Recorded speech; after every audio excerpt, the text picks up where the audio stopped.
কোথায় যাবো দাদা? যাবে না? বেশ, তুমি থাকো, আমি চলে যাচ্ছি। তুমি কোথায় যাবে? তোমার বাড়ি, তোমার ঘর, তুমি থাকো। যাই যাক,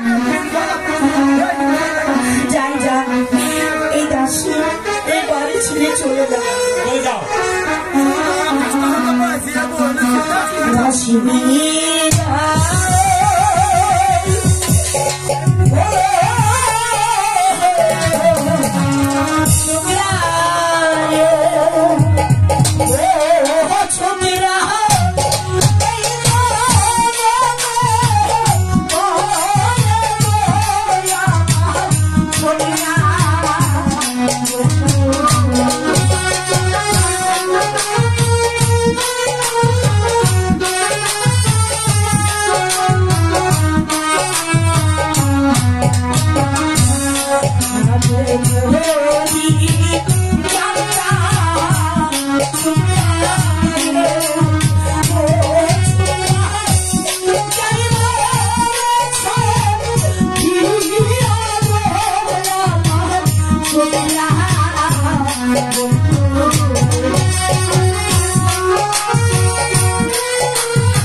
স্বপ্নের কথা বলো না, আমি তোমার স্বপ্নের কথা শুনবো।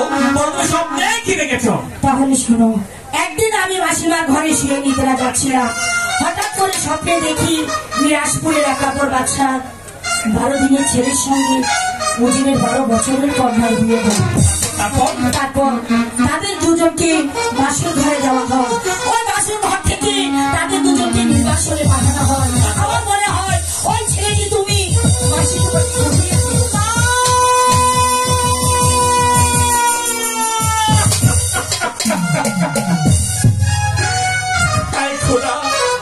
আমি এমন হতভাগ্য ছেলে যে মাসি বাবাকে কুড়িয়ে পেয়েছে। এই পৃথিবীতে আমার বড় বক্তার কেউ নেই। দিদি, আমি না জেনে না বুঝে তোমার সাথে শত শত অপরাধ করেছি, তুমি আমাকে ক্ষমা। ও কথা বলে তুমি আমাকে ছোট করো না। আমি তোমাকে স্কুলে অপমান করেছি, তুমি কষ্ট পেয়েছো, তুমি আমাকে ক্ষমা করে দাও, যেতে দাও। যাবে ঠিকই, কিন্তু তার আগে তুমি আমাকে প্রশ্ন উত্তর দেবে। বলো, কি বলতে চাও? আচ্ছা বলো তো, তোমার কি বিয়ে হয়েছে? এখন আমি কি জবাব দেবো তুমি বলো, আমি কি উত্তর দিই? আমি তোমাকে প্রশ্ন করেছি, আপনি ওই দিকে কাঁদতে লাগলে। বলো না, তোমার কি বিয়ে হয়েছে? হ্যাঁ, আমার বিয়ে হয়েছে। তোমার বিয়ে হয়েছে? তাহলে আমার দুলাভাই কোথায়? আপনার নামই বা কি? তোমার দুলাভাইয়ের নাম রামের বামে মহেশী সীতা, মহির মধ্যে হিমের শেষ। রামের বামে মহেশী সীতা, মহির মধ্যে হিমের শেষ। হ্যাঁ দিদি, দিদি এদিকে আমারই নাম। সে তোমার তার রূপ ঠিক তোমারই নাম। বাহ, চমৎকার চমৎকার কথা। আমারই নাম, আমার মতোই রূপ। হ্যাঁ দিদি, আমার দুলাভাই থাকতে তোমার তো দুঃখ কিসের? তুমি এখানে দাঁড়াও, এখন এই মুহূর্তে সারা দুলাভাইকে আমি কান ধরে নিয়ে যাবো।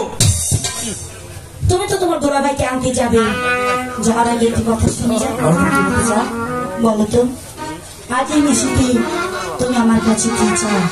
আজ এই নিশিতে তুমি আমার কাছে যা চাইবে আমি তোমাকে দেব, শুধু তোমার জন্য, অন্য কারোর জন্য। সত্যি বলছি তো? সত্যি। হ্যাঁ, এখন আমি কি চাইতে পারি, কি চাইতে পারি? আচ্ছা ঠিক আছে, আমি তো সারা দুলাভাইকে আনতে যাবো, তাহলে আমার কাছে টাকার প্রয়োজন। হ্যাঁ দিদি, তুমি আমাকে 100 টাকা দাও দেখি। হাই খোদা, এখনো কি বাগানে ফুল ফুটে না? যদি বাগানে ফুল ফুটে থাকতো আমি তোমার কাছে টাকা চেয়েছি, আর তুমি ওই দিকে কাটতে লাগলে। বেশ, বেশ, আমি তোমার কাছে টাকাও চাই না, আর এই অন্ধকারের মধ্যে আমি দাঁড়িয়ে থাকতে পারবো না। তুমি এখন এই মুহূর্তে আমাকে আমার মাসিমার নিকট দিয়ে এসো। দর্শক ভাইরা,